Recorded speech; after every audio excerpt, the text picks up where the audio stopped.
ಈ ತೊಂದರೆ ಆಗಿದೆ ಅನ್ನೋದನ್ನು ಒಪ್ಪಿಕೊಳ್ತಾ ಮತ್ತು ಇದನ್ನು ಸರಿ ಮಾಡೋದಕ್ಕೆಲ್ಲ ಪ್ರಯತ್ನ ಮಾಡ್ತಿದ್ದೀವಿ ಅನ್ನೋದನ್ನು ಹೇಳ್ತಾ, ಈಗ ಮಳೆಗಾಲಕ್ಕೆ ಪೂರ್ವ ಸಿದ್ಧತೆಯಲ್ಲಿ ಹಿಂದಿನ ರಸ್ತೆಗಳು ಒಟ್ಟು ಅದರ ಕಿಲೋಮೀಟ್ರು ನಿಮಗೆಲ್ಲ ಗೊತ್ತೇ ಇದೆ, ಅದನ್ನು ಮತ್ತೆ ವಿವರಕ್ಕೆ ಹೋಗೋದಿಲ್ಲ. ನಾನು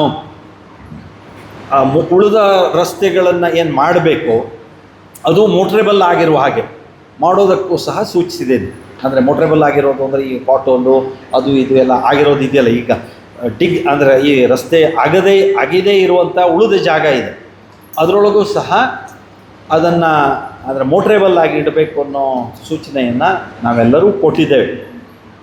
ಗುತ್ತಿಗೆದಾರರು ಮತ್ತು ಅಧಿಕಾರಿಗಳು ನನಗೆ ಹೇಳಿದ್ದಾರೆ, ನಾವು ಅದನ್ನು ನಮ್ಮ ಈ ಸೂಚನೆಯಂತೆ ಮಳೆಗಾಲದೊಳಗೆ ನಾವು ಮಾಡಿಕೊಡೋದಕ್ಕೆ ನಮ್ಮೆಲ್ಲ ಪ್ರಯತ್ನ ಮಾಡಿ ಜನತೆಗೆ ತೊಂದರೆ ಆಗದೇ ಇರುವಂತೆ ನಾವು ಮಾಡ್ತೀವಿ ಅನ್ನೋ ಒಂದು ವಿಶ್ವಾಸದ ಮಾತನ್ನು ಹೇಳಿದ್ದಾರೆ. ಅವರು ಹಾಗೆ ಮಾಡದೆ ಹೋದರೆ ನಾವು ಸರ್ಕಾರ ಮಟ್ಟದಲ್ಲಿ ಒಂದು ಜವಾಬ್ದಾರಿಯುತವಾದಂತಹ ಕ್ರಮವನ್ನು ನಾವು ತೆಗೆದುಕೊಂಡು ಜನತೆಗೆ ರಸ್ತೆ ಮೋಟ್ರೇಬಲ್ ಆಗಿರುವಂತೆ ನೋಡಿಕೊಳ್ಳುವ ಪ್ರಯತ್ನವನ್ನು ನಾವೆಲ್ಲ ಒಟ್ಟಾಗಿ ನಾವು ಮಾಡ್ತೇವೆ.